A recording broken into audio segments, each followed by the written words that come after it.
Tere, Karl! Tere! Oleme sinuga koos siin messil. Oleme. Ja ühel messipausil sa jäid kuidagi nagu hästi mõttesse ja ütlesid, ma ei tea, kus ma oleks, kui ma Toresse poleks sattunud. Mis sa sellega mõtlesid? Ma mõtlesingi sellega seda, et no kus ma siis oleksin. Kindlasti ma ei oleks nagu siin ja kindlasti ma ei teeks nagu seda tore asja, kui ma ei oleks Torega liitunud. Kindlasti ma ei töötaks praegu seal, kus ma töötan ja ei teeks seda, mida ma teen, ehk siis teen tööd noortega, lastega, abistan õpetajaid, mida iganes. Ma arvan, et ma oleksin võib-olla kuskil nagu toppama jäänud, kuskil nagu seisma, et kindlasti ma ei oleks nii heas ja mõnusas kohas, kus ma olen täna.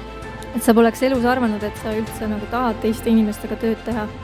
Ja veel vähem oleksin ma arvanud, et ma kuskil enda koolis töötan, kus ma õppisin ja kus ma Torega alustasingi. Ja kunagi ma ei oleks isegi osanud arvata, et ma seal tore juhendaja olen.